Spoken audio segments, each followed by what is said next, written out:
Oh, déjà vu. What did you just say?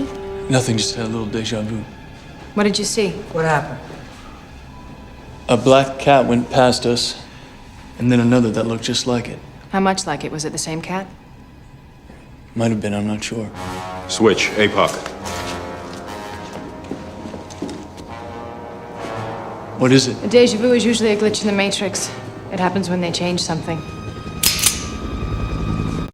A stubborn, slow-moving, and powerful storm is tormenting the U.S. state of Florida. Heavy rain from Tropical Storm Debby has triggered these floods, forced thousands of people from their homes. Authorities say nearly 60 people had to be rescued from the rising waters, and you're looking at aerial images of the city of St. Petersburg in Florida. Florida's governor has declared a state of emergency, and the U.S. National Weather Service is warning people to stay off the roads. The storm has been hovering in the northern Gulf of Mexico and has not actually made landfall yet. So that's still to come. Jenny Harrison is at the World Weather Center. When is landfall expected, Jenny? Well, it looks like it could be Wednesday morning, Halla. It's a very slow-moving storm, this one, and my goodness, has it changed its forward track, too, in the last few hours. Now, first of all, on the satellite, you'll see all of this cloud across the east of the storm, really, the east of the eye of this storm. So that is why we've seen so much rain across the Florida panhandle. Right now, it's just a minimum strength tropical storm with winds at 65 kilometres an hour, gusting higher than that. And you can see the forecast track. So it is expected to make landfall, as I say, around about Wednesday morning at this particular portion of Florida, and then head across Florida. And then once it clears the coast, in about 72 hours from now, it could once again regain some strength and become a tropical storm. Now, this is what I mean about the forecast track. Initially, certainly on Sunday, it was heading to the north. We had all these different models in disagreement, 50-50 to the west, to the east. Now, as you can see, they're pretty much all in agreement. But the warnings are still in place because it is a tropical storm. The winds are certainly strong and blustery, can do some damage. But, of course, it really is about the rain. The winds will ease very quickly once it heads across Florida and then could regenerate. Right now, the highest winds being reported 35 kilometres an hour. But look at this. Over half a metre of rain has fallen in at St. Mark's. That's just under 2 feet of water, and that is literally just since the storm has been around. Let me just switch across and show you. The area that is of highest concern in particular is White Springs, and through White Springs we have got the Suwannee River, and I can just show you the Suwannee River because literally in 24 hours it has gone like this. It has gone past the flood stage, and you can see that this is what they predict. So this is why we have all of those evacuations in place, and of course the totals continue to add up across northern Florida, but not so much across western regions further towards the east. But we're going to begin with Hurricane Debby making landfall just moments ago. The massive and slow-moving Category 1 storm could bring historic rain and flooding as it stalls over several states along the Atlantic coast. Our team tracking everything from the path to the evacuations and the chaos for travelers. Ginger starts us off in the storm zone in Madeira Beach, Florida. Good morning to you, Ginger. Hey, good morning, Robin. We have been getting crushed by these outer bands, these waves from the Gulf of Mexico just rolling up and over the parking lot here at one of these beaches covered in water. The coastal flooding, a huge deal. We also want to tell you that as this storm just made landfall in Steinhatchee, Florida, so right there in the Big Bend, there are much broader impacts. So tornado watches go all the way up to Savannah this morning for these whipping winds. Hurricane warnings up to Valdosta, Georgia. This is day one of an entire week that we'll be talking about potentially historic Debby.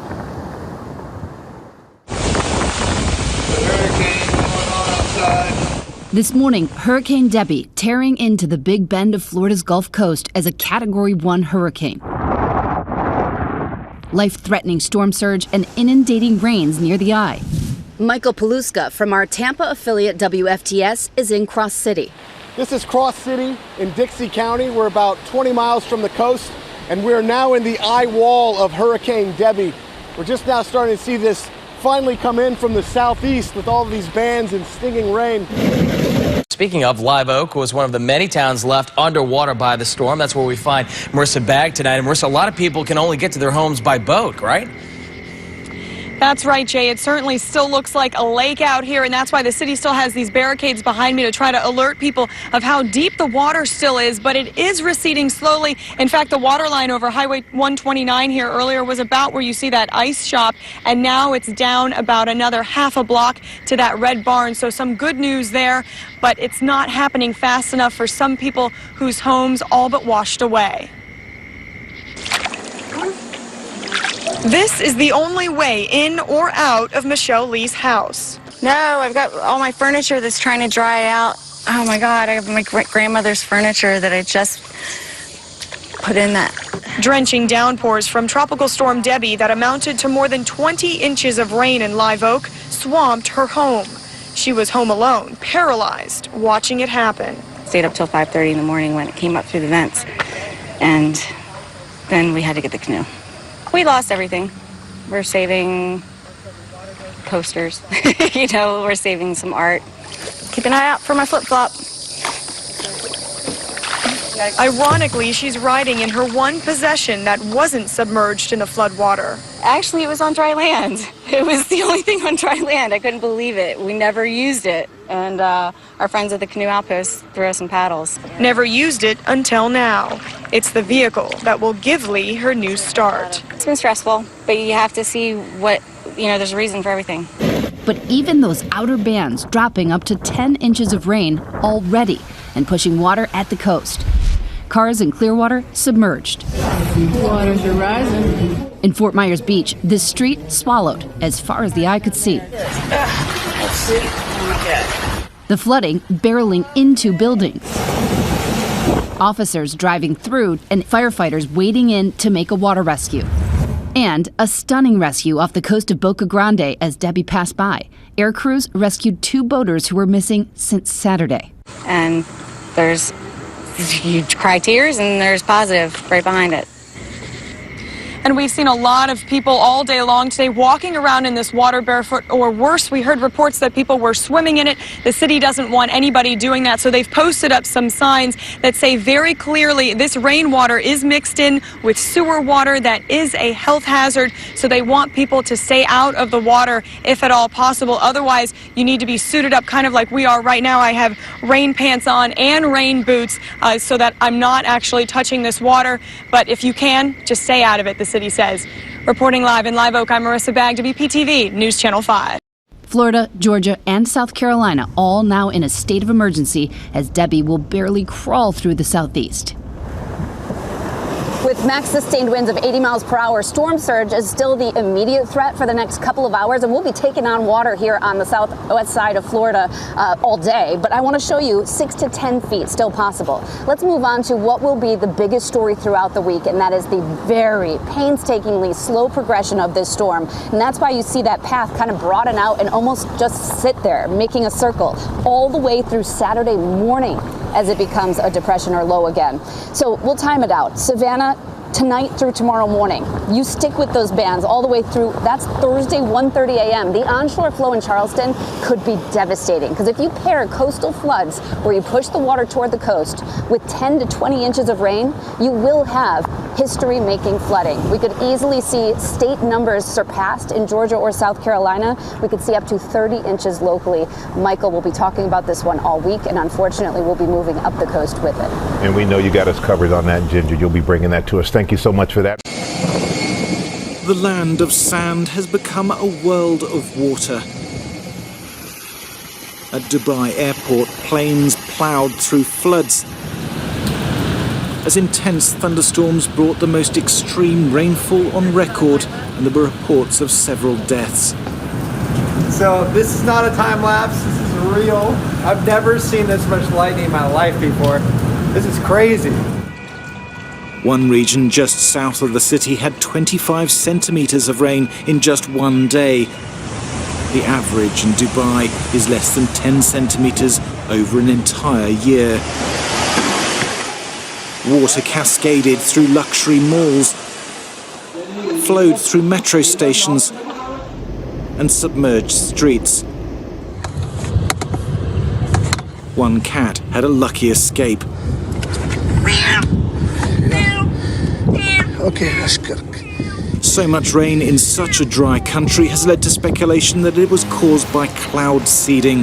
The United Arab Emirates regularly sends planes into clouds to scatter tiny particles in the hope that they will draw together moisture and form raindrops. But not this time, said the authorities, and a British scientist says it was a natural weather event turbocharged by climate change. It was a well-predicted storm. People knew there would be severe rain.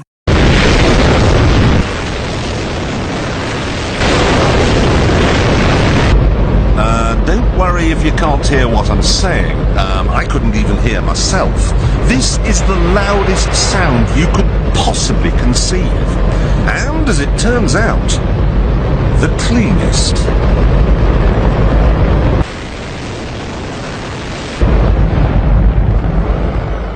Now, the most amazing thing is that that cloud up there, which was generated by the engine, is just a mixture of hydrogen and oxygen. It's water vapour. And in about an hour's time, someone in Mississippi is going to get wet washing. It will actually rain. I told you! It's raining! That's unbelievable! Oh, NASA's playing God! It's making its own weather! Did those really work then? We have some of these capabilities now? Inconclusive. Even in the 60s, the CIA used this to bring down monsoons during the Vietnam War, to wash out the Viet Cong. Governments have been playing with this thing. Alleged to. Alleged to, right. Yeah. Now, we realize that for decades now, these governments have been alleged to have experimented with weather control, but nothing conclusive. This time we're bringing in the laws of physics rather than simply waving our hands and uttering mumbo jumbo. We're actually using trillion-watt lasers now. And in the laboratory, sure enough, they precipitate rain out of water vapor. Sure enough, you can actually bring down electricity down the beam. So what does it mean for drought areas that need to have rain for crops? And if they don't have them, there's the consequences of famine. Well, the bad news is if it's a clear blue sky, it's not going to do anything at all because it only takes water vapor that's already in the air and condenses it. However, for floods, for agriculture, farmers, for people planning wedding parties, football games, you name it, outdoor events and agriculture and flooding and even hurricanes, all of them could be subject to weather modification. Incredibly interesting. Professor Michio Kaku, thank you so much. Most severe rainfall events occur because weather systems get stuck. And indeed, this was a strongly developing but also slowly moving system. And it sort of all accumulates then. And we were unlucky that it accumulates over heavily populated areas in this case. Oman too was badly hit by the storm, with people plucked from the torrents. The region normally receives so little rain that drains aren't built for so much water, and there is more wet weather to come. Thomas Moore, Sky News. KPRC's chief meteorologist Frank Billingsley has been a meteorologist for over 40 years, or nearly 40 years, but even he says weather can still be surprising. On the one-year anniversary of Hurricane Harvey, Frank reflects on forecasting during that catastrophic storm, what he believes saved lives, and why he wants everyone to remain prepared. Harvey was the most significant tropical system ever in U.S. history, and certainly in my career it was.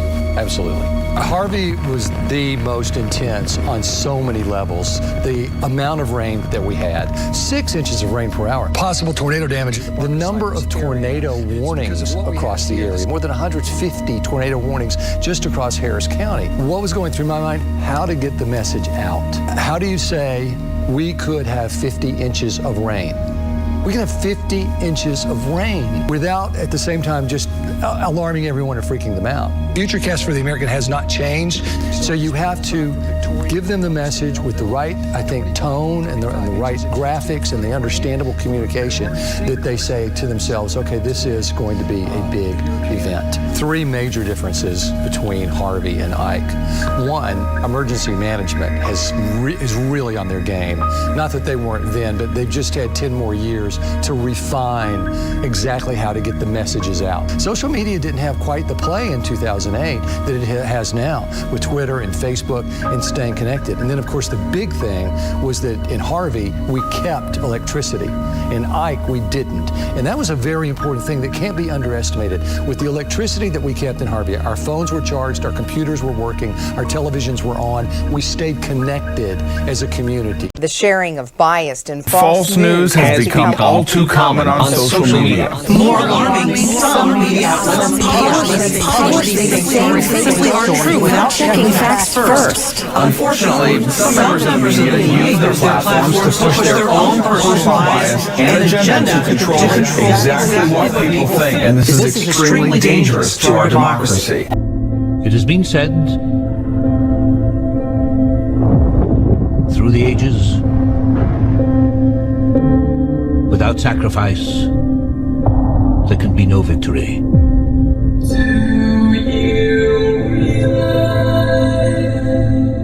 Two species at war.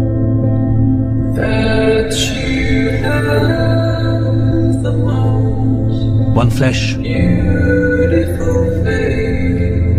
one metal. The brand new synthetic standard domestic profile installed. This is the best thing you will do for your family. Hello, Joe. I don't want one around the kids. You're taking it back. I'm not taking it back. One of these bad boys can do 10 times what the D series can do. I'm happy with the one I've got. You brought it into the house and we don't know anything about it. It's a machine.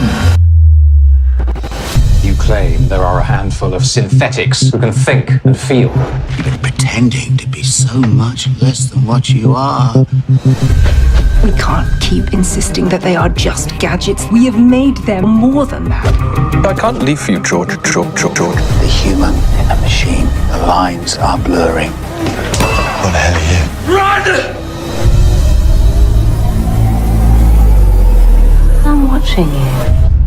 I'm watching you too, Laura. Barack and I were raised with so many of the same values. Like, you work hard for what you want in life. That your word is your bond, that you do what you say you're gonna do. My parents impressed on me the values that you work hard for what you want in life.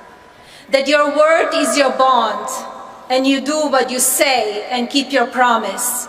That you treat people with dignity and respect, even if you don't know them, and even if you don't agree with them. That you treat people with respect. They taught and showed me values and morals in their daily life. What did you just say? Nothing, just had a little deja vu. What did you see? What happened? A black cat went past us, and then another that looked just like it. How much like it? Was it the same cat? Might have been, I'm not sure. That is a lesson that I continue to pass along to our son. And we need to pass those lessons on to the many generations to follow. And Barack and I set out to build lives guided by these values and to pass them on to the next generation, because we want our children and all children in this nation to know that the only limit to the height of your achievements is the reach of your dreams and your willingness to work hard for them. Because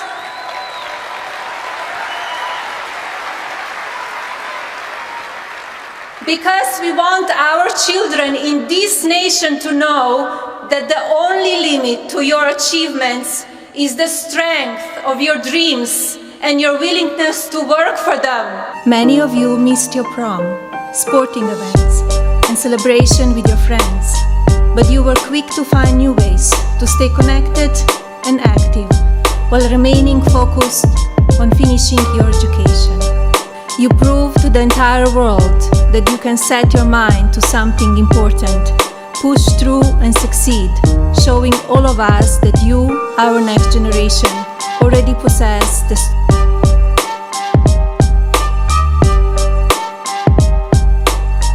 strength and resilience of the American spirit.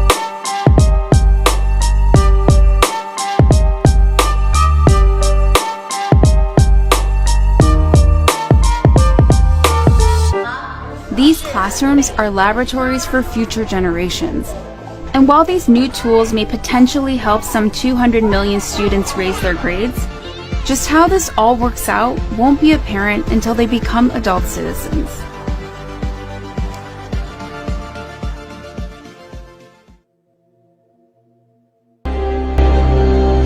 Mr. Dobbs. Good evening. I assume my time is as good as anyone's. Indeed it is. However, there is a voluntary donation for non-members. Most give a year.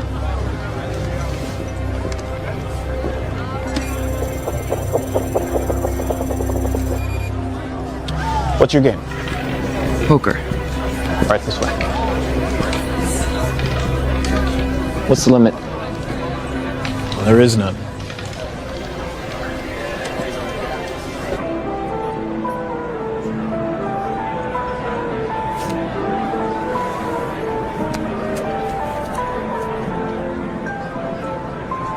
I don't believe we've had the pleasure of your company before, Mr. Salas. Will Salas. Philippe Weiss. You must come from time. You could say I'm gambling my inheritance. You don't have a garden, Mr. Salas?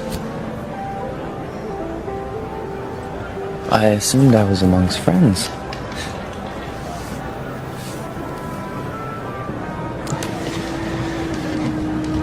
Bet you 50 years.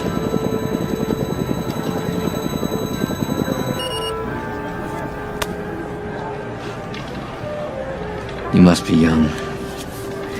When you've been 25 for 85 years like I have, and knowing only a random act of violence can take your life, you learn to appreciate what you have. And you seem to have a lot to appreciate. I call.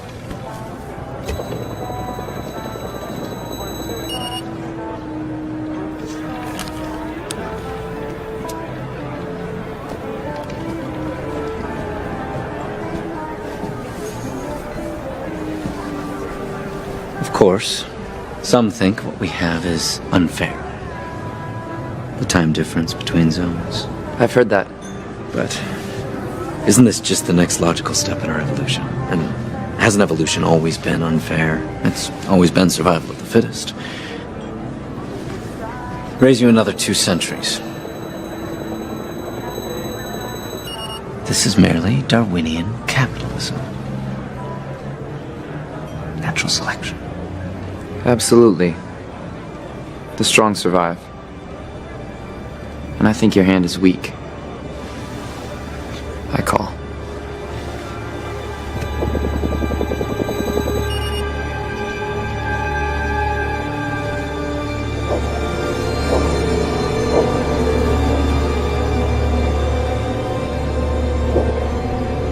To pierce you all in, Mr. Salas.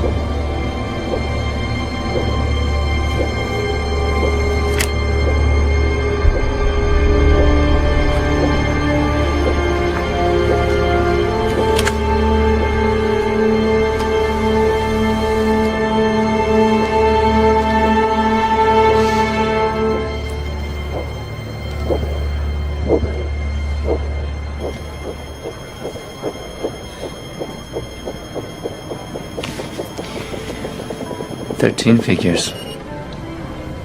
Well played.